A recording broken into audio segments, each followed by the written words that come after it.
Chapter 1551 to 1559। ठीक है, Luo Tian ने बिना किसी हिचकिचाहट के सिर हिला दिया। जब तक आप पैसा कमा सकते हैं, इससे कोई फर्क नहीं पड़ता कि आप कहाँ जाते हैं। जियो फैन की नज़र में ये अद्वितीय राक्षस सभी दुश्मन हैं। उसके लिए लूटना और जबरन वसूली करना कोई बड़ी बात नहीं है ना? उनकी राय में ये निश्चित रूप से बहुत ज्यादा नहीं है। लुओ तियान शून्य को चीरता हुआ गायब हो गया और जियो फैन दूर भाग गया।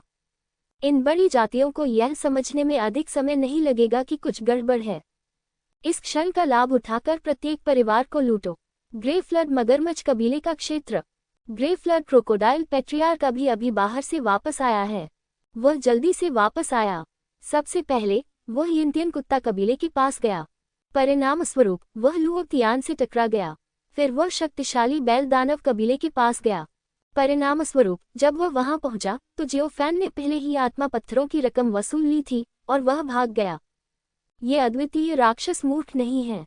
वे रास्ता क्यों नहीं देख सकते? इसलिए ग्रे फ्लड मगरमच्छ कुलपति जल्दी से अपने क्षेत्र में वापस चले गए। ये जियो फैन को अचानक उसे मारने से रोकने के लिए था। ये ठीक है, ग्रे मगरमच्छ कुलपति ने राहत की सांस ली। यह अच्छी खबर है कि वह इस बुरे सितारे से नहीं टकराया। वह इतना डरा हुआ था कि जैसे ही वह वहां पहुंचा, उसने देखा कि जियो फैन उसके ही क्षेत्र को बेरहमी से नष्ट कर रहा है। लेकिन इस समय एक भयानक सांस दूर से तेजी से आ रही थी। जियो जियाओफान, ग्रे मगरमच्छ कुलपति हैरान रह गए। सबसे अधिक भयभीत करने वाली बात अभी भी यही है।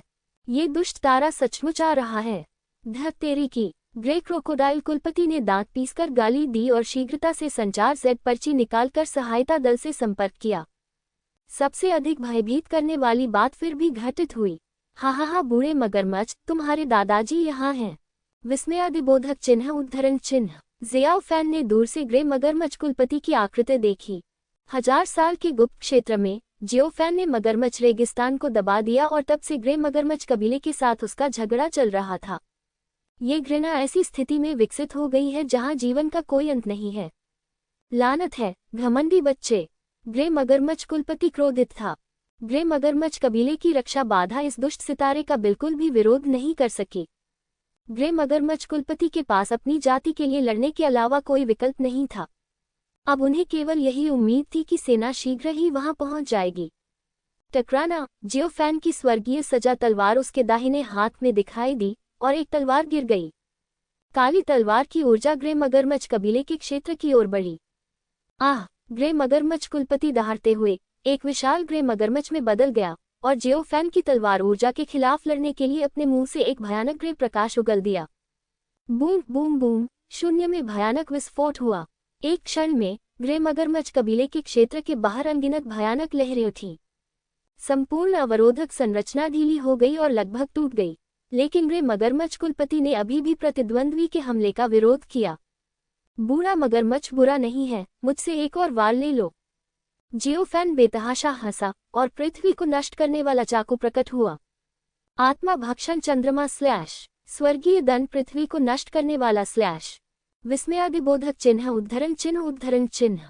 बूम! एक क्रॉस तलवार ऊर्जा जो पिछली तलवार ऊर्जा की तुलना में कई गुना अधिक भयानक थी, प्रकट हुई और धीरे धीरे शून्य से गिर गई, सर्वोच्च दबाव लेकर, मानो सब कुछ नष्ट करने के लिए।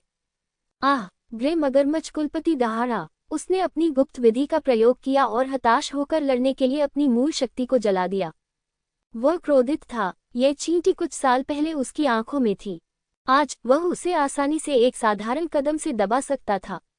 Boom boom! ग्रे मगरमच्छ कुलपति ने अपनी सारी ताकत खत्म कर दी, लेकिन वह अभी भी जियो फैन की क्रॉस तलवार ऊर्जा का विरोध नहीं कर सका।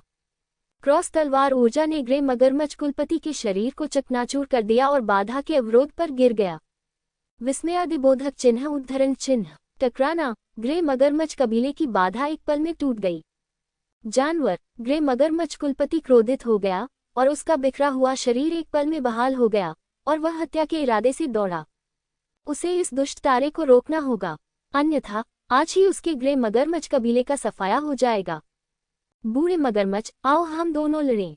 जियो फैन दहाड़ा और वह भी ऊपर की ओर दौड़ा। ग्रे मगरमच्छ कुलपति ने कई बार उसे लगभग मार डाला था। आज बदला लेने का समय आ गया है। टकराना टकराना, बूम बूम बूम, वे दोनों शून्य में हिंसक रूप से टकरा गए। युद्ध के बाद की स्थिति ने ही नीचे के क्षेत्र में रहने वाले ग्रे मगरमच्छ कबीले के असंख्य प्राणियों को भय से कांपने पर मजबूर कर दिया। कुछ भयानक हमले तो नीचे के क्षेत्र में भी हुए। ग्रे मगरमच्छ कबीले के प्राणी बड़ी संख्या में मरेंगे। पफ, छोटे जानवर। ग्रे मगरमच्छ कबीले के कुलपति को खून की खांसी हुई और उसे जियोफैन ने आसानी से हरा दिया। तुम बहुत कमजोर हो, जियोफैन ने हल्के से कहा, और ग्रे मगरमच्छ कबीले के कुलपति पर हमला जारी रखा। अगर हम ताकत की बात करें, ग्रे मगरमच्छ कबीले के कुलपति वास्तव में कई राक्षस पूर्वजों के बीच मजबूत नहीं हैं। यहाँ तक कि बाशिन कुलपति जियोफैन को भी लगता है कि वह ग्रे मगरमच्छ कबीले के कुलपति से अधिक शक्तिशाली है। कशकश, आधे मिनट से भी कम समय में ग्रे मगरमच्छ कबीले के मुखिया का शरीर दर्जनों बार टूट गया। इसके विपरीत जियोफैन ठीक था। यदि यह जारी रहा तो ग्रे मगरमच्छ कबीले के कुलपति को भागने के लिए शून्य को चीरना होगा। उसके लिए मौत तक लड़ने की कोई उम्मीद नहीं है। बूढ़े मगरमच्छ, क्या तुम जीना चाहते हो? जियोफैन ने शांति से कहा और हमला जारी नहीं रखा। तुम मुझे ब्लैकमेल करना चाहते हो? ग्रे मगरमच्छ पूर्वज एक पल के लिए अचंभित रह गया और फिर उसे इसका कारण समझ में आ गया। वास्तव में वह शुरुआत में जियोफैन को कुछ आत्मा पत्थर देना चाहता था और उसे दूर भेजना चाहता था। परिणामस्वरूप दूसरे पक्ष ने सीधा हमला कर दिया। हे, ये सिर्फ एक सुरक्षा शुल्क है। आप मुझे बस कुछ trillion top grade spirit stone दे सकते हैं। मैं, जियोफैन, वापस लौट जाऊंगा और चला जाऊंगा। अब और न रुकना कैसा रहेगा? तू ग्रे ड्रैगन मगरमच्छ का पूर्वज क्रोधित था, लेकिन वह कुछ भी नहीं कर सकता था। ये दुष्ट तारा बहुत क्रूर है और उसे संदेह था कि लुओतियान अंधेरे में छिपा हुआ है। अगर लुओतियान भी कार्रवाई करता है, उसके लिए बच निकलना भी मुश्किल है। क्या? जियोफैन ने अपनी भौहें उठाईं। क्या आप खुश नहीं हैं? मैं ये तुम्हें दे सकता हूँ। ग्रे ड्रैगन मगरमच्छ के पूर्वज ने एक गहरी सांस ली, घूमा और चला गया। दौड़ जारी रखना और अपना जीवन ऐसी चीजें नहीं है जिन्हें वो खरबों उच्च गुणवत्ता वाले आध्यात्मिक पत्थरों के बदले में छोड़ने को तैयार होगा। जियोफैन शांत दिख रहा था और उसकी आत्मा ग्रे मगरमच्छ कबीले के क्षेत्र को स्कैन कर रही थी। राक्षस को उसके आत्मा जानवर बैग से भागते हुए पाया गया। जियोफैन ने अपना सिर थोड़ा हिलाया। इस परिवार का स्वाद बहुत खराब है और बुरा स्वाद है, इसलिए मैं इसे अब और नहीं चाहता। जियोफैन को लगा कि ग्रे मगरमच्छ कबीले का स्वाद वास्तव में अप्रिय था। ये किंग कांग रैट जितना भी स्वादिष्ट नहीं है, तो उसे भूल जाओ। ग्रे ड्रैगन मगरमच्छ के पूर्वज मूल रूप से इस अवसर का उपयोग एक संदेश भेजने के लिए करना चाहते थे, ताकि अधिक अद्वितीय विशेषज्ञ मदद के लिए आ सके। लेकिन अंततः वह हिचकिचाने लगे और उन्होंने योजना छोड़ दी। जियाओफैन और लुओतियान सेना में शामिल हो गए। जब तक क्यूशू के सभी सबसे शक्तिशाली लोग सामने नहीं आते या तियानजी संप्रदाय हस्तक्षेप नहीं करता, अन्यथा इन दो लोगों को रखना लगभग असंभव होगा। यदि आप इस बुरे सितारे को जाने देते हैं, वह जियोफैन के आतंक को पूरी तरह से समझता है। उसे डर था कि भविष्य में वह चैन से सो नहीं सकेगा। इन ग्रे ड्रैगन मगरमच्छ पूर्वजों के बारे में सोचते हुए उन्होंने अपने दांत पीस लिए और यहाँ तक कि दौड़ में लंबे समय से संजोए गए सभी खजाने भी निकाल लिए। शून्य पर जियोफैन अपने हाथों को पीठ के पीछे करके खड़ा था। थोड़ी देर बाद ग्रे ड्रैगन मगरमच्छ पूर्वज वापस आ गया, लेकिन अब उनका अंदाज अलग है। दुखी और क्रोधित से लेकर दयालु और कुछ हद तक चापलूसी करने वाले तक। ज़ियाओयू, ये देखो, क्या तुम इनसे संतुष्ट हो? ग्रे मगरमच्छ पूर्वज जियाओफैन के पास उड़कर आए और सम्मानपूर्वक दर्जनों भंडारण बैग सौंप दिए। जियोफैन चौंक गया। जाहिर है उन्होंने यह उम्मीद नहीं की थी कि ग्रे फ्लड मगरमच्छ के पूर्वज का रवैया इतनी जल्दी बदल जाएगा। वह बिल्कुल भी लापरवाह नहीं था और उसने सावधानीपूर्वक स्टोरेज बैग ले लिया। मुझे डर लग रहा है कि यह बुरा आदमी स्टोरेज बैग में क्या कर रहा होगा। लेकिन जांच करने पर जियोफैन दंग रह गया। जो वह चाहता है उससे कहीं अधिक है। आप क्या कर रहे हो? मुझे लगता है कि शियाओ के अतीत के बारे में कुछ गलतफहमियां हैं। क्यों न आप और मैं मिलकर इस गलतफहमी को दूर कर लें? ग्रे मगरमच्छ के पूर्वज ने चेहरे पर व्यंग्यात्मक भाव के साथ कहा, भंडारण बैग में अतिरिक्त चीजों को माफी के रूप में माना जाना चाहिए। छोटे दोस्त, क्या तुम्हें ये पसंद है? मैं इस पर विचार करूंगा। जियोफैन को स्पष्ट रूप से उम्मीद नहीं थी कि ग्रे मगरमच्छ के पूर्वज अचानक कहेंगे कि वह उसके साथ सामंजस्य स्थापित करेंगे। इससे वह थोड़ा अचंभित हो गया। कहना आसान है, छोटे दोस्त, अब से तुम मेरे ग्रे सर्प मगरमच्छ कबीले के दोस्त होगे। हमारा कबीला भविष्य में कभी भी तुम्हारे साथ सौदा नहीं करेगा, और अगर तुम्हें कोई समस्या है तो तुम हमारे ग्रे सर्प मगरमच्छ कबीले में आ सकते हो। हम तुम्हारा सबसे मजबूत समर्थन करेंगे। ग्रे ड्रैगन मगरमच्छ के पूर्वज ने जल्दी से अपनी स्थिति व्यक्त की और हर शब्द शक्तिशाली था। मैंने अभी तक इस पर सहमति नहीं जताई है। जियोफैन ने ग्रे ड्रैगन मगरमच्छ पूर्वज पर नजर डाली और शांति से कहा, इसके अलावा अगर आपका कबीला इतना कमजोर है तो आप क्या कर सकते हैं? ओह, आपके पास अभी भी समर्थन है, अगर उसे सही याद है। मगरमच्छमो ग्रे जियाओ मगरमच्छ पूर्वज का परपोता है।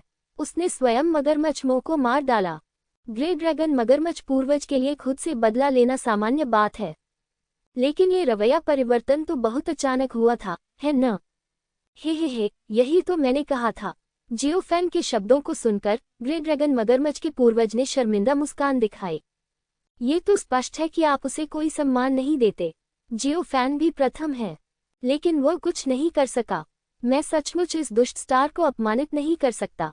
वह लंबे समय से हार मानना चाहता था, वह बासांप कबीले के पदचिन्हों पर चलना नहीं चाहता था। ठीक है, मैं जा रहा हूँ। जियोफैन ने एक संदेश छोड़ा, मुड़कर भाग गया। संरक्षण शुल्क बहुत सुचारू रूप से एकत्रित किया गया। ग्रे ड्रैगन मगरमच्छ के पूर्वज, क्या ये वर्तमान मामलों की तथाकथित जागरूकता है? जियोफैन को समझ नहीं आता, लेकिन सिर्फ आत्मा पत्थर इकट्ठा। जियोफैन को जाते देख ग्रे ड्रैगन मगरमच्छ पूर्वज ने राहत की सांस ली। अंततः इस बुरे सितारे को दूर भेज दिया गया है। ग्रे ड्रैगन मगरमच्छ के पूर्वज ने आह भरी और दुखी दिखे। मैं उन्हें अपनी पीढ़ी का सबसे शक्तिशाली व्यक्ति मानता हूँ। मैं कब किसी 20 वर्ष की आयु वाली जूनियर मानव जाति के प्रति इतना विनम्र हुआ था? जियाओफैन सैकड़ों हजारों मील दूर भाग गया। लुओतियान शून्य को चीरता हुआ प्रकट हुआ। ग्रे ड्रैगन मगरमच्छ के इस पूर्वज को वास्तव में वश में किया जा सकता है। हाँ, मुझे वास्तव में इसकी उम्मीद नहीं थी। लुओतियान हंस पड़ा। मुझे भी इसकी उम्मीद नहीं थी। जियोफैन ने अपना सिर हिलाया और लुओतियान की ओर कुछ स्टोरेज बैग फेंके। बच्चे, तुम बहुत कंजूस हो, लुओतियान ने शिकायत की। इतना परेशान करना बंद करो, जल्दी करो और कुछ और जगहों पर जाओ, जियोफैन ने कहा। उसके द्वारा ब्लैकमेल किए जाने के बाद ये बड़ी दौड़ निश्चित रूप से सावधानी बरतेगी। इस रणनीति का प्रयोग निश्चित रूप से सदैव नहीं किया जा सकता। ठीक है, लुओतियान सहमत हो गया और उसने फिर से खाली जगह को फाड़ दिया और चला गया। जैसे ही वह बाहरी दुनिया में प्रकट होगा, उसे अनुभव कर लिया जाएगा।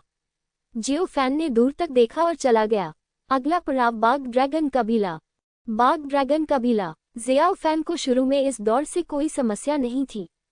मैंने इस नस्ल का कोई युवा राक्षस कभी नहीं देखा है, लेकिन ये जाति बिना किसी कारण के उसके खिलाफ लड़ने के लिए नश्वर विनाश गठबंधन में शामिल हो गई। इस तरह दोनों पक्षों के बीच झगड़ा शुरू हुआ। दूसरा पक्ष भी कई बार उसकी तलाश में शामिल हुआ। अब टाइगर ड्रैगन कबीले को कुछ कीमत चुकानी होगी। टाइगर कबीलावा बाघ वंश का वंशज है, लेकिन उसके शरीर में थोड़ा ड्रैगन का खून भी है। यद्यपि रक्त की शक्ति प्रबल नहीं है, लेकिन फिर भी यह नस्ल रक्त के मामले में अन्य नस्लों से कहीं बेहतर है। बाघ ड्रैगन पूर्वज बस शून्य के माध्यम से बाहर आया और डोमेन में वापस आ गया। क्या वह बुरा सितारा आएगा? काश मुझे पहले पता होता, तो मैं इस दुष्ट स्टार को नाराज नहीं करता। अरे, मुझे क्या करना चाहिए? पूर्वज टाइगर ड्रैगन बेचैन और पछतावे में था। उन्हें ग्रे ड्रैगन मगरमच्छ पूर्वज से एक संदेश प्राप्त हुआ, इसलिए वह जल्दी से वहां गया। परिणामस्वरूप ग्रे मगरमच्छ पूर्वज ने आधे रास्ते में उत्तर दिया और उन्हें बताया कि जाने की कोई आवश्यकता नहीं है, जियोफैन पहले ही जा चुका है, और उन्हें सावधान रहने को कहें। जियोफैन शायद अपने क्षेत्र में जाएगा। इससे टाइगर ड्रैगन पूर्वज चिंतित हो गए। उसने कबीले के ताकतवर लोगों को बुलाया और आदेश पारित किया। पूरा कबीला युद्ध के लिए तैयार हो गया और कबीले के सदस्यों को भागने के लिए तैयार कर लिया। सभी रक्षात्मक व्यूह रचनाएं सक्रिय हैं। भले ही वह जानता था कि अगर उन्हें चालू भी कर दिया गया तो परिणाम बेकार होगा। अच्छा नहीं है। अचानक बाघ ड्रैगन पूर्वज की अभिव्यक्ति जम गई। दूर से भयावह आभा में उतार चढ़ाव की आवाजें आ रही थीं। इस समय ऐसा माहौल, जियोफैन के अलावा यह और कौन हो सकता है? पूर्वज टाइगर ड्रैगन ने तुरंत सभी सहयोगियों से संपर्क करने के लिए एक संदेश भेजा और फिर वह हॉल से बाहर चले गए। जियोफैन, तुम यहाँ क्या कर रहे हो? पूर्वज टाइगर ड्रैगन दहाड़ा और उसके पीछे एक लाल बाघ दिखाई दिया, जो एक राजा का दबाव दिखा रहा था। हाँ, मैंने तुम्हें पहले हराया, मैं तुम्हें लूट रहा हूँ। जियोफैन बेतहाशा हंसा और फीनिक्स धर्म उसके पीछे प्रकट हुआ। उसके चारों ओर असली ड्रैगन की ऊर्जा थी। मारना। जियोफैन जोर से दहाड़ा। धत तेरी की। बाघ ड्रैगन पूर्वज दुख और क्रोध से भर गया। हर बार जब वह जियोफैन के खिलाफ लड़ता तो वह फीनिक्स धर्म द्वारा दबा दिया जाता। इसके अलावा जियोफैन के शरीर से बह रही अकथनीय ऊर्जा ने उसके दिल की धड़कन बढ़ा दी और उसके दिल की गहराई से समर्पण की भावना महसूस हुई। वह घुटने टेककर पूजा करने से खुद को रोक नहीं सका। जियोफैन इन अद्वितीय विशेषज्ञों को धमकाने के लिए आया था। इसमें स्वयं को निखारने का भी इरादा है। ये बेजोड़ विशेषज्ञ आमतौर पर समूहों में उस पर हमला करते समय अपनी भद्दापन छिपाते हैं। उसने पहले भी ये पता लगाया है और उसने स्वयं ही दरवाज़ा खटखटाया। ये अत्यंत शक्तिशाली लोग अपनी अनाड़ीपन को कैसे छिपा सकते हैं।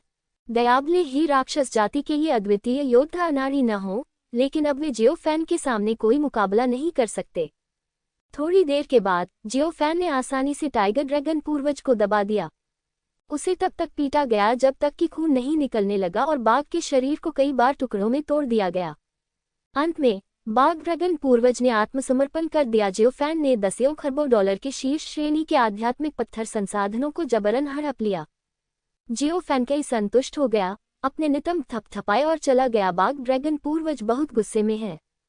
उसे इसका बहुत अफसोस हुआ। उसमें कुछ भी गलत नहीं है, तो फिर इस दुष्ट सितारे को भड़काने की क्या जरूरत है।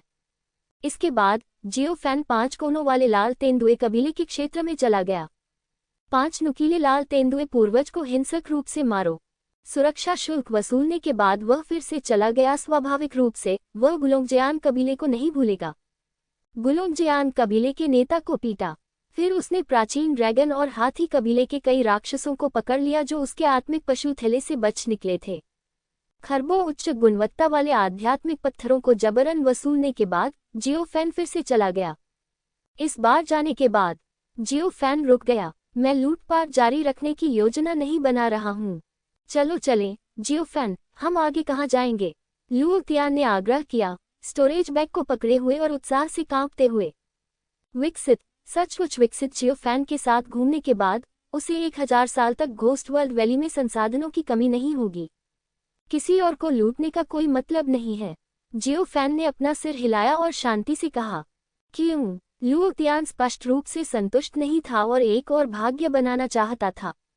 कुछ नहीं, ये दुश्मन बहुत कमजोर हैं। वह अपने आप को संयमित करना चाहता था और इन जातियों को कुछ कीमत चुकाना चाहता था। ये दुख की बात है कि उन्हें इसकी कीमत चुकानी पड़ी, लेकिन जियोफैन की खुद की वृद्धि ज्यादा नहीं थी। जियोफैन वास्तव में इन राक्षस कबीले के पूर्वजों के प्रति जानलेवा इरादे रखता है, लेकिन वे मर नहीं सकते जब तक कि ये राक्षस कबीले के पूर्वज कुछ अपमानजनक काम नहीं करते जिससे जियोफैन की निचली रेखा प्रभावित हो।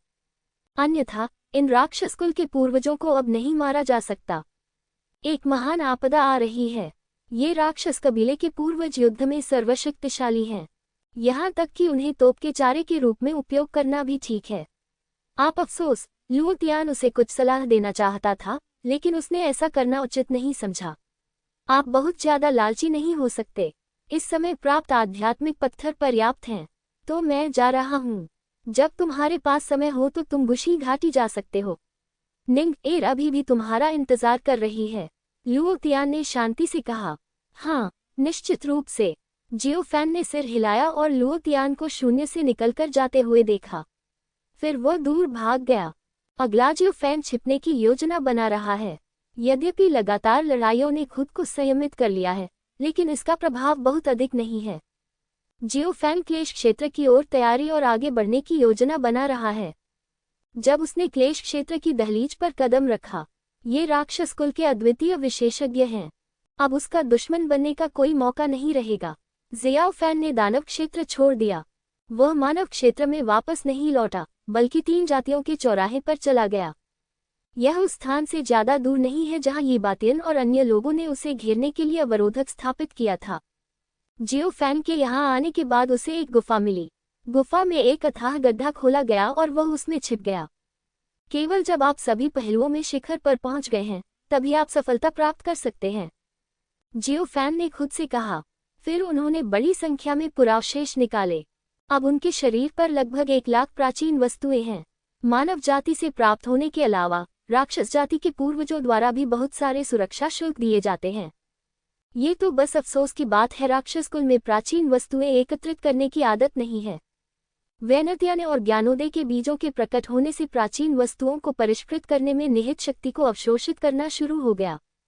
लेकिन इस बार उन्हें जियोफैन को वापस खिलाने की कोई जरूरत नहीं है, लेकिन उन्हें खुद को ठीक करने दो। पिछली बार जब जियोफैन ने ये बातियन और अन्य लोगों के साथ खूनी लड़ाई लड़ी थी तो उसने वानज्यांग और ज्ञानोदय बीज की शक्ति भी उधार ली थी। अब आपदा का सामना करें। मैं निश्चित रूप से 2 छोटे लड़कों की शक्ति उधार लूंगा। वैनत्याने की सतह पर विभिन्न दिव्य रोशनी अधिक से अधिक चमकीली होती जा रही है और सभी प्रकार के दिव्य बादल बह रहे हैं जो अधिक रहस्यमय और अप्रत्याशित होते जा रहे हैं।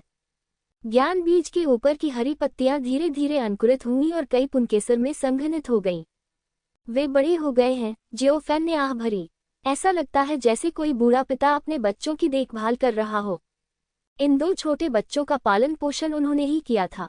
भावनाएं स्वाभाविक रूप से गहरी होती हैं। सफलता के बाद अन्य काम भी करने हैं। मुझे हर चीज और ज्ञान के बीज की परवाह नहीं थी।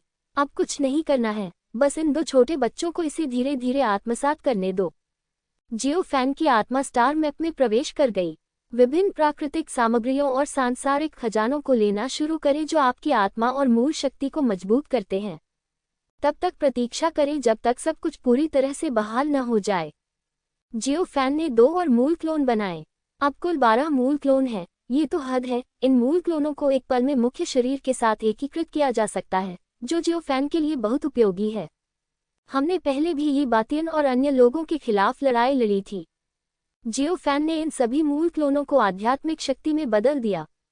इसके बाद वह स्वर्ग के मंदिर में गया और 10 और शवों को संघनित किया। अब कुल 12 हैं। इन मूल क्लोनों द्वारा अवशोषित आध्यात्मिक शक्ति भी अपने चरम पर पहुंचनी चाहिए। मूल क्लोन के साथ व्यस्त होने के बाद जियोफैन ने वानजियांग से कहा कि वह जाकर प्रबुद्ध प्रजातियों के साथ परिष्कृत परीजैद को खा जाए। परीजैद में निहित शक्ति महत्वपूर्ण क्षणों में बहुत उपयोगी होती है। ये कहा जा सकता है कि आपदा के दायरे को तोड़ने के लिए जियोफैन ने विभिन्न बैकअप विकल्पों के बारे में सोचा, अन्यथा उसके लिए आपदा से पीड़ित होना आसान होगा। ये व्यवस्थाएं करने के बाद जियोफैन की आत्मा उसके भौतिक शरीर में लौट आई और उसने विभिन्न प्रकार की स्वर्गीय सामग्रियों और सांसारिक खजानों को अवशोषित करने और उन्हें परिष्कृत करने के लिए लेना जारी रखा। हर बार जब वह अड़चन को तोड़ना चाहता था तो जियोफैन उसकी ताकत को दबाने के लिए कड़ी मेहनत करता था। फिर अवशोषित और परिष्कृत करना जारी रखे समय बीतता गया और 3 महीने हो गए।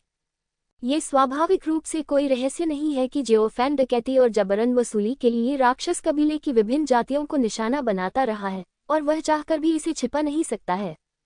इस घटना के कारण जियोफैन की बुरी प्रतिष्ठा और अधिक फैल गई। अनगिनत लोगों को आश्चर्यचकित होने दे ये दुष्ट तारा बहुत क्रूर है। यहाँ तक कि अद्वितीय विशेषज्ञों का एक समूह भी उसका कुछ नहीं कर सका। इस घटना के कारण दानव कबीले और जियोफैन के बीच दुश्मनी रखने वाली कई बड़ी जातियों ने अपने क्षेत्रों को स्थानांतरित कर दिया और एक साथ इकट्ठा हो गए, इस डर से कि जियोफैन उन्हें फिर से मार देगा। और राक्षस कबीले की सभी पुरानी प्राचीन वस्तुएं प्रकट हुई और मानव जाति के साथ बातचीत करने के लिए स्वर्ग के मंदिर में चली गईं। ये कैन भी अवाक रह गया। उसे इस बात का बिल्कुल भी अंदाजा नहीं था कि जियोफैन लूटने के लिए निकला है। उससे यह मत कहो, किसने सोचा होगा, इस पर कौन विश्वास करेगा। वह आध्यात्मिक पत्थर इकट्ठा करने के लिए विभिन्न प्रमुख जातियों में गया। यहाँ तक कि वह भी इस तरह का काम नहीं कर सकता और उसने अपने सहायक लुओतियान को भी बुलाया। जब सुदृढ़ीकरण आता है तो लुओतियान कार्रवाई करता है। दानव कबीले के पुराने पुरावशेषों ने ये कैंग को धमकी दी कि वह जियोफैन को ईमानदार होने के लिए कहे, अन्यथा मनुष्यों और राक्षसों के बीच युद्ध शुरू हो जाएगा और सारा जीवन तबाह हो जाएगा। ये कैंग का स्वभाव भी अच्छा नहीं था, इसलिए वह वहीं पर चिल्ला पड़ा। लेकिन परिणाम जियोफैन गायब हो गया। कार्रवाई जारी नहीं रखी। इससे राक्षस जाति को लगा कि मानव जाति ने समझौता कर लिया है। मैं अब राक्षस कबीले को भड़काना नहीं चाहता और राक्षस कबीले को बहुत अधिक अपमानित नहीं करना चाहता। लेकिन इस बार राक्षस कबीले की अनगिनत प्रमुख जातियों को भारी क्षति उठानी पड़ी। उनमें जवाबी कार्रवाई करने का भी साहस नहीं था। यदि यह पहले हुआ होता तो उन्होंने हर जगह इनाम रख दिया होता और जियोफैन से छुटकारा पाना ही पड़ता। परिणाम स्वरूप इस बार सभी लोग ईमानदार थे और उन्होंने समझौता करने का निर्णय लिया। राक्षस कबीले से पुरानी प्राचीन वस्तुओं से भी कुछ अनुनय विनय हुई। अब जियो फैन को मारा नहीं जा सकता। ऐसा करने के बजाय कम प्रोफाइल रखना और परिणाम भुगतना बेहतर है।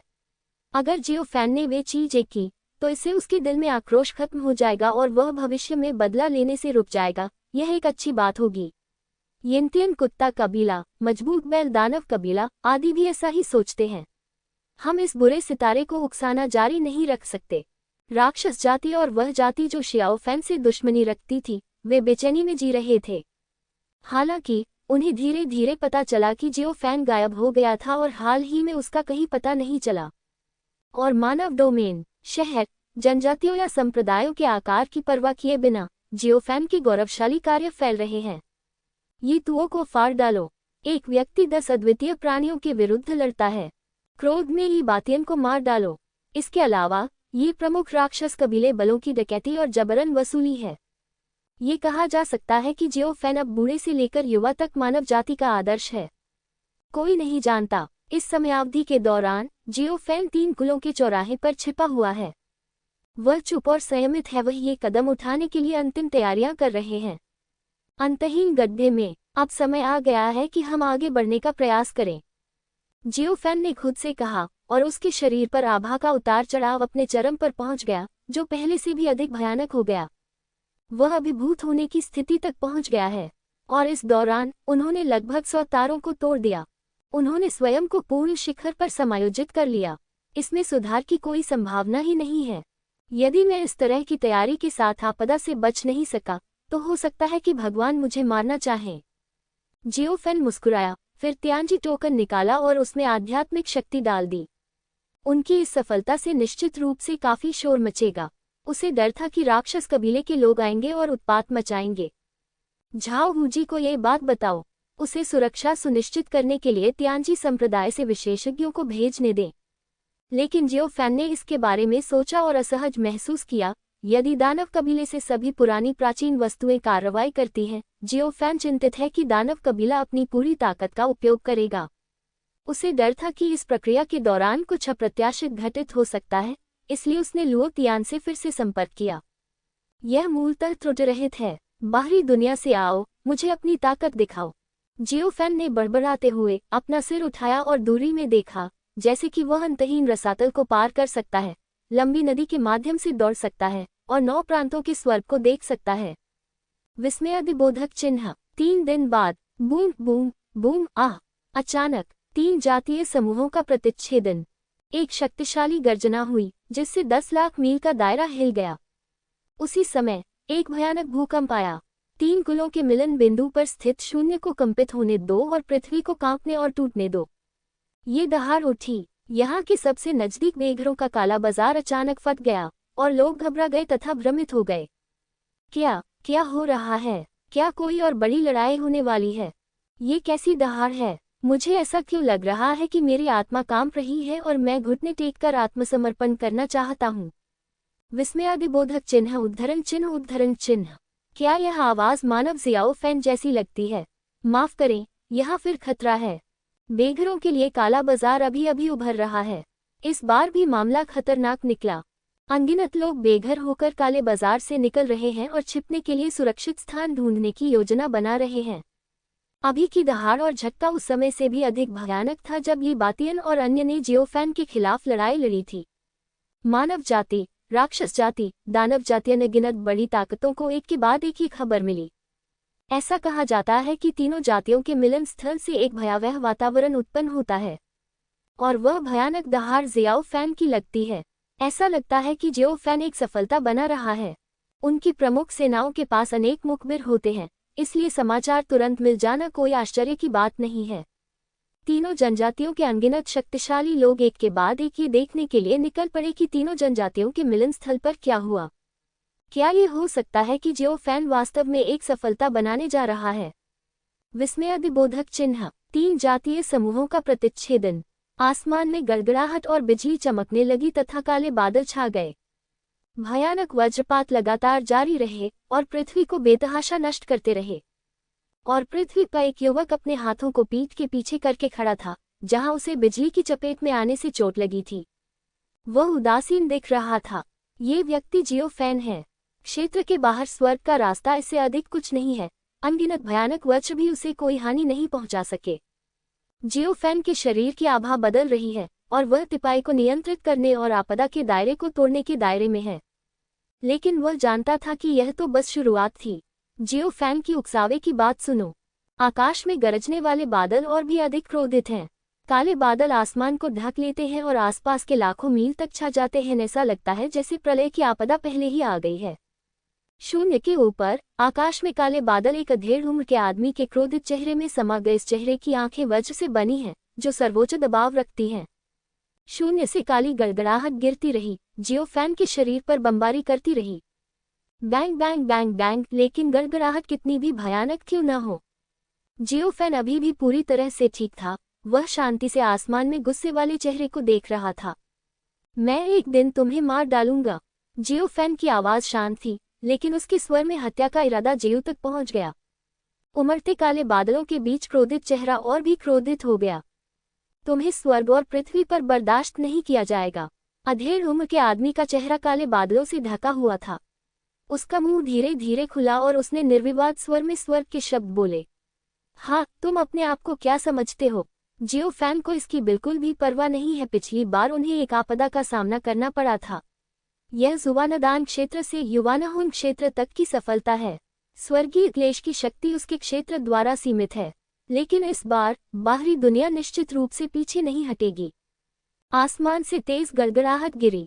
हर एक पिछले से अधिक भयानक है। स्वर्ग की सर्वोच्च शक्ति के साथ वह नीचे के नश्वर लोगों को मौत के घाट उतारना चाहता है। लेकिन जियो फैन बिल्कुल भी घबराया हुआ नहीं दिख रहा था। जो कुछ भी करने की जरूरत थी वह सब कर लिया गया है, और जो कुछ भी तैयार करने की जरूरत थी वह सब तैयार कर लिया गया है। यदि यह अभी भी विफल रहता है, इसका मतलब है कि भगवान उसे क्यूशु में नष्ट करने जा रहा है। गिरती हुई बिजली स्याही की तरह काली थी। ये सबसे भयानक आकाशीय गड़गड़ाहट है। प्रत्येक गड़गड़ाहट एक पहाड़ जितनी मोटी है। गिरने वाला प्रत्येक वज्र जियो फैन के भौतिक शरीर को डुबा सकता है। उसके भौतिक शरीर और आत्मा दोनों को नष्ट कर दो। हा हा हा हा, और कोशिश करो। क्या तुम्हारा पेट नहीं भरा है? जियाओ फांसी ठीक था और व्यंग्यात्मक भी। त्यानली का संकुचित चेहरा और भी क्रोधित हो गया। वह 9 प्रांतों का प्रभारी था और 9 प्रांतों की दिव्य शक्ति को नियंत्रित करने के लिए क्षेत्र के बाहर के शक्तिशाली कुलों की ओर से कार्य करता था। परिणाम स्वरूप उसके सामने खड़ी इस दीन मानव जाति ने उसे इस प्रकार भड़काने का साहस किया। मार दिया जाना चाहिए, आत्मा का नाश होना ही चाहिए। बूम बूम, और भी अधिक भयानक गड़गड़ाहट जारी रही। जैसे ही प्रत्येक बिजली गिरेगी, जियो फैन के चारों ओर धरती को हिला देने वाले भूकंप आएंगे। जियो फैन के शरीर के नीचे एक अथाह गड्ढा खुल गया था। बूम बूम, काली बिजली गिरती रही, लेकिन यह इस युवा मानव जाति के लिए कुछ भी नहीं कर सका। शून्य में उमड़ते काले बादलों के चेहरे क्रोधित थे। किसी भी स्वर्ग विरोधी दुष्ट को क्यूशु में आने की अनुमति नहीं है। ये चुड़ैल भगवान कबीले की इच्छा है। ये ईश्वर की इच्छा है। क्यूशु में जमीन कांप उठी, पहाड़ और नदियां ढह गईं। जियो फैन के आसपास आध्यात्मिक शक्ति नाटकीय रूप से बढ़ गई। जियो फैन एक पल के लिए स्तब्ध रह गया और उसकी अभिव्यक्ति ठंडी हो गई। उसने ऐसा नहीं किया, लेकिन स्वर्ग का रास्ता क्षेत्र के बाहर है। ये जियो फैन को मारने के लिए क्यूशु की मूल शक्ति को बुला रहा है। बूम, एक और भी अधिक भयानक गड़गड़ाहट हुई, जिसने जियाओ फैन के शरीर को जलमग्न कर दिया। इस बार जियो फैन ने कदम बढ़ाया और आधा कदम पीछे हट गया। शून्य में काले बादल का चेहरा खुश दिख रहा था और उसकी आंखों में हत्या की मंशा उभर रही थी। इसके तुरंत बाद अगला वज्रपात गिरेगा, लेकिन लाल आकाश राक्षसी ज्वाला, बूम, भयानक नीली लपटें जियाओ फैन के चारों ओर फूट पड़ी और एक धधकते कवच में तब्दील हो गईं। जैसे ही बिजली गिरती है, लाल आकाश की राक्षसी लपटों ने इस भयानक गड़गड़ाहट को जला दिया। आग की लपटों ने दुनिया की हर चीज जला दी। इस बार जियाओ फांसी ठीक था। शून्य में काले बादल का चेहरा और भी क्रोधित है। वह भ्रामक मुख खुला हुआ है और दांत पीस रहा है। ये दृश्य थोड़ा हास्यास्पद है। नश्वर लोगों की नजर में स्वर्गीय दाव, जो इतना श्रेष्ठ है, इतना क्रोधित है कि वह अपने दांत पीसता है। विस्मयादिबोधक चिन्ह, उद्धरण चिन्ह, सिस्कारी। इस समय पास में कई खाली दिखाई दी। वह अद्वितीय विशेषज्ञ जो देखने आया था अंततः आ पहुंचा। सबसे पहले जो सामने आया वह यिनतियन कुत्ते का पूर्वज है। वह वहां पहुंचकर चौंक गया। ये सचमुच तुम हो? यिनतियन कुत्ते के पूर्वज को झटका लगा। मुझे पहले ही खबर मिल गई थी कि जियो फैन ने सफलता हासिल कर ली है। वह अभी भी थोड़ा उलझन में था। ये दुष्ट तारा मानव लोक को चुनने के बजाय यहाँ क्यों आया? जब परिणाम आए तो मैंने देखा कि यह वास्तव में वही था। और ये दूसरी पार्टी है। आपदा से गुजर रहा हूँ। क्या स्वर्गीय क्लेश क्षेत्र में पदोन्नत होना इतना भयानक होगा? विस्मयादिबोधक चिन्ह, विस्मयादिबोधक चिन्ह, उद्धरण चिन्ह। दूर हो जाओ मुझसे, बूढ़े कुत्ते। मेरे पास आज तुमसे बात करने का समय नहीं है। जियो फैन ने ठंडे स्वर में कहा। तुम? पूर्वज यिनतियन कुत्ता क्रोधित था। ये बच्चा एक विपत्ति से गुजर रहा है। तुम्हारी हिम्मत कैसे हुई यह कहने की? क्या आपको स्वयं मुसीबत खड़ी करने का डर नहीं लगता? बाद में दिखाई दिया स्वर्ण पंख वाले दापेन के पूर्वज और स्वर्ण पंख वाले दापेन कबीले के कई शक्तिशाली पुरुष। धर्म रक्षक। ये दृश्य देखकर स्वर्ण पंख वाले दापेन के पूर्वज दहाड़ उठे। वह अब जियो फैन का सबसे वफादार गुर्गा है। हाँ, स्वर्ण पंख वाले दापेन कबीले के अनगिनत शक्तिशाली लोग तितर बितर हो गए। जियो फैन के आसपास के सैकड़ों मील उसके संकट की सीमा में हैं, और कोई भी उसके करीब नहीं आ सकता। तभी दानव भगवान और दानव सम्राट प्रकट हुए। ये दृश्य देखकर वह भयभीत हो गया। क्लेश क्षेत्र में विपत्ति इतनी भयानक है। विस्मयादिबोधक चिन्ह, उद्धरण चिन्ह। दानव भगवान ने कहा। युन लो और युनचे उसके पीछे खड़े थे, हैरान और अवाक। यह उस प्राकृतिक आपदा से भी अधिक भयानक है। जब मुझे राहत क्षेत्र में पदोन्नत किया गया था, दानव राजा ने गहरी आवाज में कहा। जियो फैन, लाल चुड़ैल दानव राजा के पास खड़ी होकर बोली। वह आगे बढ़ना चाहती थी लेकिन दानव राजा ने उसे पकड़ लिया। बकवास। यदि कोई अन्य व्यक्ति स्वर्गीय क्लेश को पार करने के लिए अनियमित रूप से अंदर चला जाता है तो वह परेशानी का कारण बनेगा और मर जाएगा। इसके तुरंत बाद प्राचीन ड्रैगन हाथी कबीले के नेता, ग्रे ड्रैगन मगरमच्छ के पूर्वज, बाघ ड्रैगन के पूर्वज, ये कैंग और अन्य एक के बाद एक पहुंचे। शून्य में भयानक गड़गड़ाहट एक के बाद एक गिर रही है। जियो फैन बिना किसी नुकसान के गड़गड़ाहट के बीच खड़ा रहा। स्वर्गीय क्लेश, हाओ की आंग टियनचीन में ऐसी भयानक आपदा कभी नहीं हुई। यहाँ तक कि मूल जियोंग पूर्वज, पक्षी पूर्वज और अन्य भी नहीं। ये बच्चा बहुत डरावना है। अनगिनत शक्तिशाली लोग सदमे में आ गए। जियो फैन अपने जीवन की आपदा पर काबू पा लेता है। ये राहत क्षेत्र में उनके द्वारा अनुभव की गई आपदा से भी अधिक भयानक निकला। राक्षस कुल की पुरानी प्राचीन वस्तुएं भी एक के बाद एक प्रकट हुईं। पूर्वज शियोंग, पूर्वज क्यूई, पूर्वज पक्षी और कई प्राचीन राक्षस जिन्हें दुनिया का कोई ज्ञान नहीं था, भी प्रकट हुए। राक्षस कबीले की ये पुरानी पुरावशेषें सप्ताह के दिनों में आसानी से बाहर नहीं जाती तथा पूरे वर्ष एकांत में ही रहती हैं। परिणाम स्वरूप इस बार वे सभी उपस्थित हुए। स्वर्गीय क्लेश बहुत शक्तिशाली है।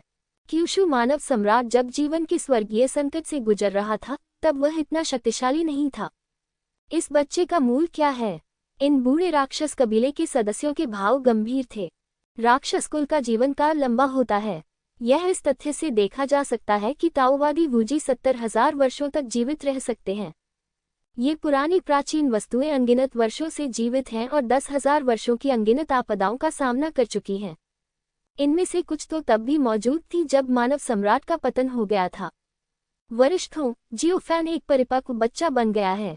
अगर उसे सफलतापूर्वक क्लेश से बचने की अनुमति दी गई तो हमारा दानव कबीला बड़ी मुसीबत में पड़ जाएगा। विस्मयादिबोधक चिन्ह, उद्धरण चिन्ह। यिनतियन कुत्ते के पूर्वज, प्राचीन ड्रैगन हाथी के नेता और अन्य लोग एक के बाद एक इन राक्षस कबीले के प्राचीन वस्तुओं के पास आए और उन्हें संदेश प्रेषित किए। उन्हें बताएं कि मामला कितना गंभीर है। जियो फैन दानव कबीले से नफरत करता है। एक बार जब उसे क्लेश क्षेत्र में पदोन्नत किया जाता है, उस राक्षस कुल का मुकाबला कोई नहीं कर सकता। उस समय इसके कारण राक्षस कुल का नाश हो सकता है। उन्होंने मामले को बहुत गंभीर बना दिया। मुझे उम्मीद है कि ये राक्षस कबीले के पुराने पुरावशेष कार्रवाई कर सकते हैं और जियो फैन से छुटकारा पा सकते हैं जब वह क्लेश से गुजरता है। ये पुरानी प्राचीन वस्तुएं बहुत देर तक गंभीर और शांत दिख रही थीं, मानो वे चीजों का वजन तौल रही हों। सिस्कारी, कई और अंतरिक्ष दिखाई दी। दानव राजा प्रकट होता है, उसके बाद दानव सितारा रसातल प्रकट होता है। यहाँ दानव कबीले के कई पुराने पुरावशेष भी हैं, जिन्हें ये भी याद नहीं है कि वे कितने हजार साल से रह रहे हैं। वे आमतौर पर कम प्रोफाइल रखते हैं और बाहरी दुनिया से उनके बारे में कोई अफवाह भी नहीं आती। यह जियो फैन है। बुरा नहीं, बुरा नहीं। राक्षस कुल का एक बूढ़ा व्यक्ति बोला, उसके चेहरे पर आश्चर्य की झलक थी। दानव अमर, एक बूढ़ा दानव जो दानव लोक में गहराई में रहता है और हजारों वर्षों से नहीं देखा गया है। यहाँ तक कि बाहर भी अफवाहें हैं कि वह मर चुका है। ये बहुत अच्छा और बहुत मजबूत है। भले ही मुझे क्लेश क्षेत्र में पदोन्नत नहीं किया गया हो, लेकिन मेरे शरीर से निकलने वाली आभा उससे कम नहीं होगी, जिसके लिए मुझे इंतजार करना होगा। एक अन्य राक्षस कबीले के पुराने प्राचीन ने गहरी आवाज में कहा। पुराना राक्षस, वह भी एक बूढ़ा प्राचीन प्राणी है जो दानव क्षेत्र की गहराई में रहता है और कई वर्षों से दिखाई नहीं दिया है। हे, दोनों सीनियर उसकी इतनी तारीफ कर सकते हैं। वह बहुत अच्छा है, बहुत अच्छा। दानव राजा हंसा। वह उन कुछ लोगों में से एक है जो इतनी पुरानी प्राचीन वस्तु से बात कर सकते हैं। बच्चे, तुम सचमुच अपने दादाजी जैसे नहीं दिखते। बूढ़े राक्षस ने दानव राजा की ओर देखा और कड़वी मुस्कान दी। अगर मैं अपने पिता जैसा दिखता हूं तो कोई बात नहीं। दानव राजा मुस्कुराया। इतने बूढ़े राक्षस के सामने वह थोड़ा दुबला पतला निकला। मोजिंग्युआन एक पल के लिए स्तब्ध रह गया। शिन ने कहा, ऐसा लगता है कि बूढ़े आदमी में अभी भी शरारतीपन है। बूम बूम, भयंकर गड़गड़ाहट की एक श्रृंखला गिर पड़ी।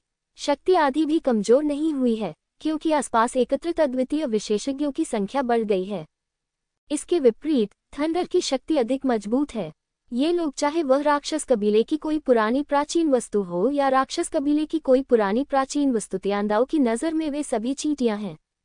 ये कैंग और अन्य लोग गंभीर दिख रहे थे, लेकिन लॉन्ग मियाओइन ने उनका अनुसरण नहीं किया। उसकी रक्षा करो, ये कैंग ने सभी से कहा। जियोफेन उस तबाही से बच नहीं सका जिसमें वह हस्तक्षेप नहीं कर सका, लेकिन वह दानव कबीले की पुरानी प्राचीन वस्तुओं और विभिन्न जातियों के पूर्वजों को अचानक कार्रवाई करने से रोकना चाहता है। यहाँ तक कि दानव कबीले की पुरानी प्राचीन वस्तुएं भी कार्रवाई कर सकती हैं। आखिर एक बार जियोफेन आपदा क्षेत्र में कदम रखता है, इसका मतलब कि ये पुरानी प्राचीन वस्तुएं भविष्य में उसे दबा नहीं पाएंगी। जल्द ही जियोफेन का जियोझोउ की दुनिया में अंतिम फैसला होगा। आकाशगंगा के पानी की तरह गड़गड़ाहट लगातार जियोफेन के शरीर पर प्रभाव पड़ रहा है। जैसे जैसे गड़गड़ाहट अधिक शक्तिशाली होती जाती है, यह अधिकाधिक भयावह होती जाती है। लाल आकाश की राक्षसी लपटें धीरे धीरे इसका सामना करने में असमर्थ हो गईं। बूम, एक अंतहीन गड़गड़ाहट हुई और जियोफेन के शरीर के बाहर ज्वाला कवच लगभग गायब हो गया। वह लंबे समय तक टिक नहीं पाएगा। यह अफसोस की बात है कि स्वर्ग निश्चित रूप से उससे छुटकारा पालेगा। वह गलत युग में पैदा हुआ था। अगर वह 70,000 साल पहले गलत युग में पैदा हुआ होता, तो इस तरह का राक्षस अनंत तारों वाले आकाश में चमक रहा होता।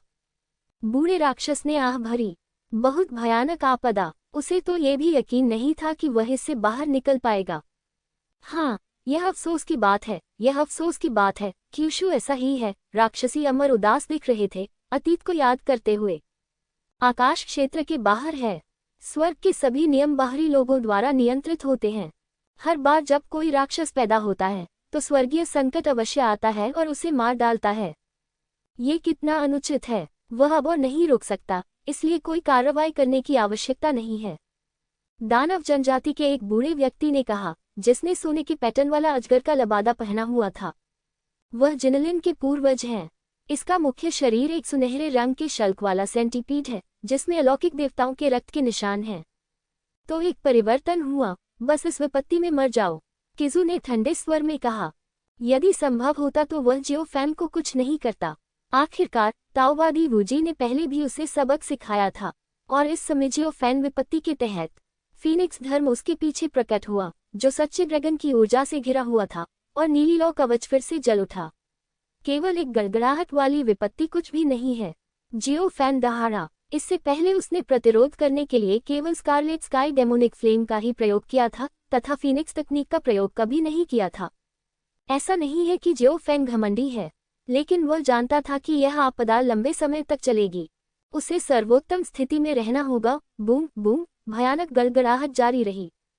जियो फांसी ठीक था। फीनिक्स धर्म अपने पंख फैलाता है और एक शांतिपूर्ण दिव्य प्रकाश उत्सर्जित करता है। इससे पास में स्थित राक्षस कबीले को अपनी आत्मा की गहराई से एक कंपन महसूस हुआ। रक्तरेखा दमन। ये दृश्य देखिए। पूर्वज क्यूई, पूर्वज जियोंग, पूर्वज जिनलिन और अन्य ने अपने जानलेवा इरादे दिखाए। मानव जाति ने दानव जाति की फीनिक्स शक्ति पर महारत हासिल कर ली है। यह एक प्राकृतिक दुश्मन है। फीनिक्स क्यूशू अनगिनत वर्षों से कभी दिखाई नहीं दिया। फीनिक्स वंश का दमन केवल प्राचीन पुस्तकों और दस्तावेजों में ही मौजूद है। अब इन पुरानी प्राचीन वस्तुओं को अंततः पता चल गया है। पूर्वज येंतियन कुत्ते और पूर्वज ग्रे मगरमच्छ को इस युवा मानव जाति से बार बार बड़ी हानि क्यों उठानी पड़ी? रक्तवंश से इस प्रकार का दमन उनके जैसे पुराने पुरावस्तुओं को भय से कांपने पर मजबूर कर देता है। ये बच्चा खतरे में है, जिनलिन पूर्वज ने गहरी आवाज में कहा। दानव वंश के अन्य पुराने पुरावशेष भी इसी तरह सोचते हैं। SS शून्य अभी भी टूट रहा था और मोर के पूर्वज ने दौड़ विशेषज्ञों को वहां पहुंचने के लिए प्रेरित किया। ये वास्तव में एक बड़ी सफलता है, मोर पूर्वज ने आश्चर्य से कहा। पिताजी जियोफैन, क्या वह ठीक होगा? लाल चुड़ैल ने दानव सम्राट को देखा, उसकी अभिव्यक्ति चिंता से भरी हुई थी। अभी अभी लाल आकाश की राक्षसी लपटें लगभग ध्वस्त हो गईं, जिससे उसका दिल डरकर उसके गले तक आ गया। ये ठीक होना चाहिए, दानव राजा ने कुछ देर सोचा और कहा। उसे कैसे पता था कि जियोफैन इस आपदा का सामना कर पाएगा? बूम बूम, अनगिनत वज्रपात लगातार गिरते रहे। 4 घंटे हो गए। जियोफैन को तो ये भी याद नहीं था कि यह कौन सी काली गड़गड़ाहट थी। इन गड़गड़ाहटों में निहित शक्ति अधिकाधिक भयावह होती जा रही है। अन्य अद्वितीय विशेषज्ञ शायद इसे महसूस न कर पाएं, लेकिन जियोफैन मानव सम्राट है और उसकी कलाई पर अनंत दिव्य मन का है, इसलिए वह इसे बहुत स्पष्ट रूप से महसूस कर सकता है। क्यूशू भूमि की मूल शक्ति खो रही है। सभी लोग प्रलय में प्रवेश कर चुके हैं। मूल शक्ति के नष्ट होने से क्यूशू की जड़ें क्षतिग्रस्त हो जाएंगी और अनगिनत वर्षों तक आध्यात्मिक शक्ति समाप्त हो जाएगी, जिससे ये पहले से भी बदतर हो जाएगा। भविष्य में क्यूशू में कम से कम शक्तिशाली लोग पैदा होंगे। सौभाग्य से स्वर्ग का रास्ता क्यूशू की उत्पत्ति का एक बड़ा हिस्सा नहीं छीन सकता है, लेकिन उसके खिलाफ उपयोग करने के लिए केवल एक छोटा सा हिस्सा ही छीन सकता है।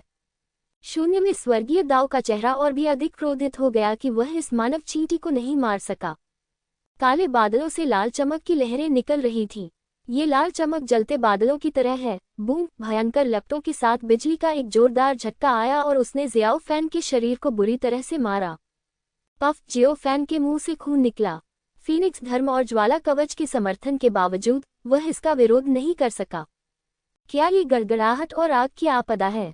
आसपास के कई पुराने पुरावशेषों से गड़गड़ाहट और उसके साथ होने वाली आग की उत्पत्ति का पता चला।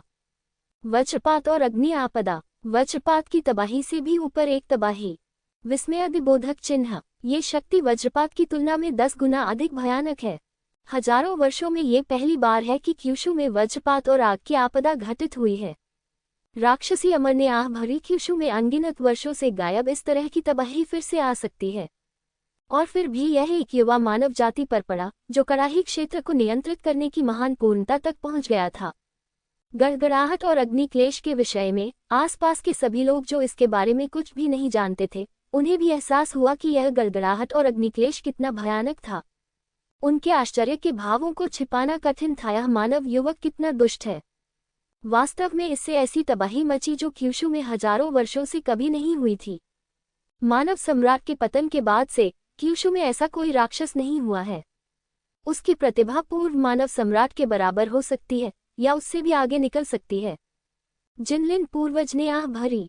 जियोफैन का मूल्यांकन जितना अधिक होता है, उसकी आंखों में हत्या का इरादा उतना ही मजबूत होता है। मानव सम्राट की तुलना में, यहाँ तक कि मानव सम्राट को भी पीछे छोड़ दिया।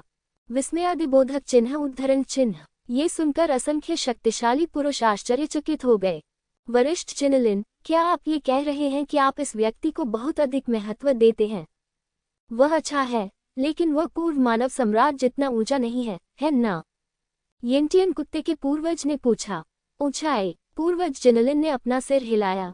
जब मानव सम्राट डेंग नियंत्रण क्षेत्र में था, तो वह गड़गड़ाहट और आग की आपदाएं पैदा नहीं कर सकता था, और उस समय क्यूशू अब से अलग था। ये सुनने के बाद येंटियन कुत्ते के पूर्वज आज्ञाकारी ढंग से चुप हो गए। यहाँ तक कि चर्चा कक्ष में भी आसपास के सभी लोग जियोफैन को घूर रहे थे। सबके विचार अलग अलग हैं। बूम बूम, फिर से बिजली गिरी, साथ में भयंकर लपटें भी उठी। जियोफैन ने सांस छोड़ी और स्वर्गीय दंड और सांसारिक विनाश प्रकट हुआ। काटना। क्रॉस तलवार की ऊर्जा चमक उठी और आग और गड़गड़ाहट को भेदते हुए उसकी अधिकांश शक्ति नष्ट कर दी। शेष गड़गड़ाहट और आग की विपत्ति जियोफैन पर गिर गई। हालांकि यह क्षतिग्रस्त हो गया था, फिर भी वह इसका विरोध करने में सक्षम था। बूंद बूंद आग की लपटें और गड़गड़ाहट की धाराएं नीचे गिर रही थीं। लेकिन जियाओ फैन के बारे में कुछ भी नहीं किया जा सका।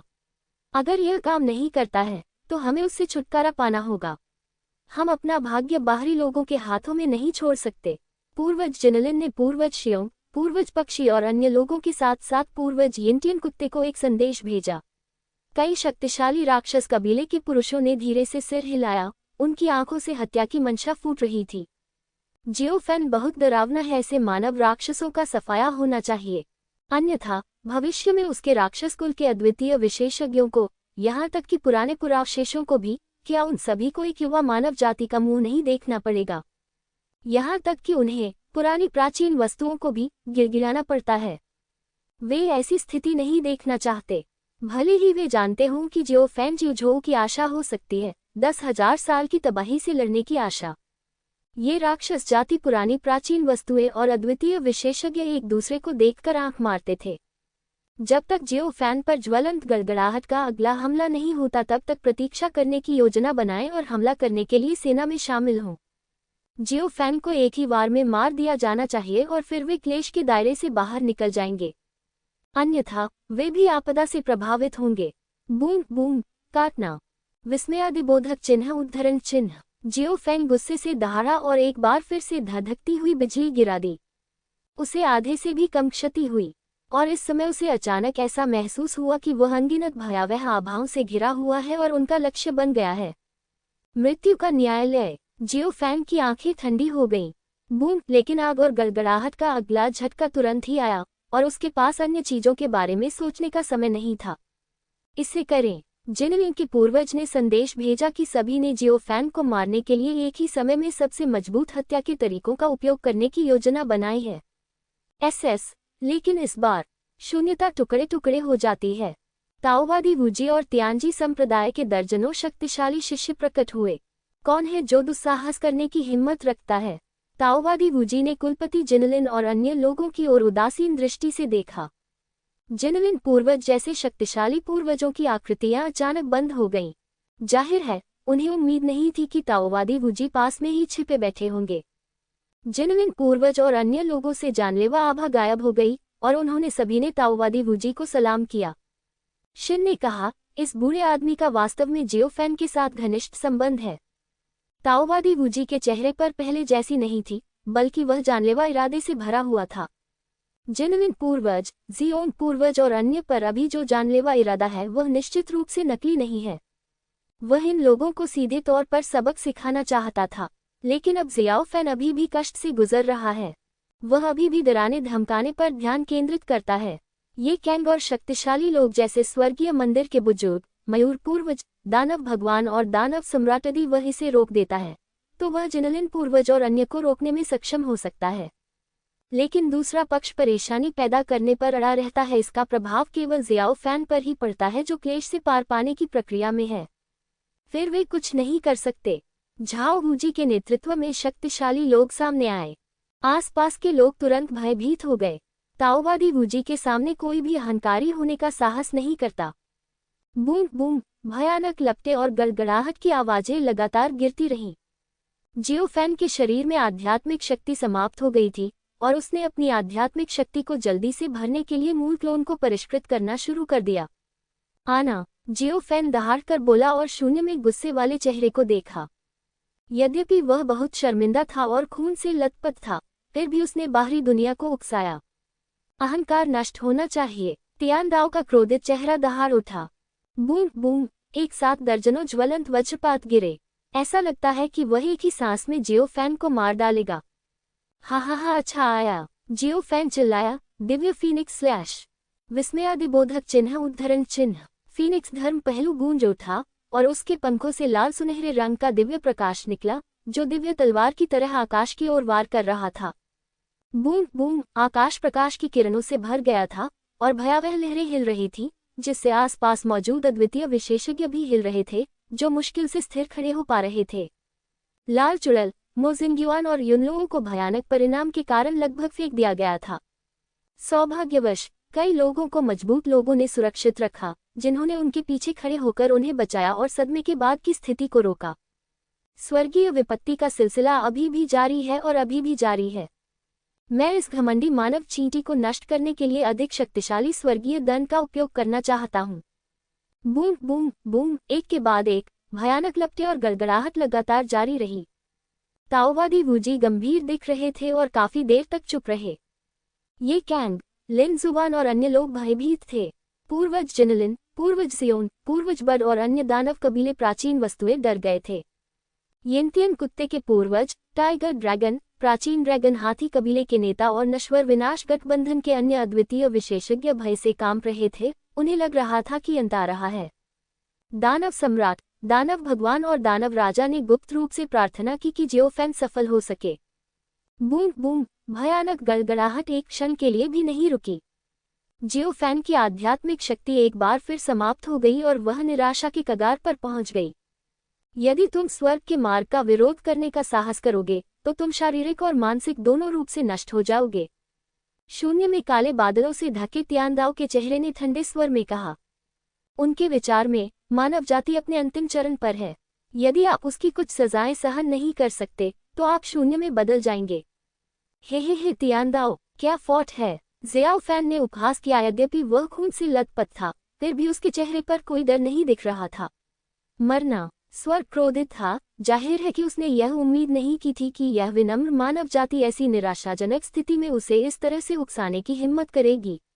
बूम, आकाश आग की लपटों और गड़गड़ाहट से भरा हुआ था और ऐसा लग रहा था जैसे आकाश गिर रहा है और पृथ्वी को जलाने की कोशिश कर रहा है। मारना। जियोफेन दहाड़ उठा और अमर जैक की शक्ति उसके शरीर के बाहर प्रकट हुई।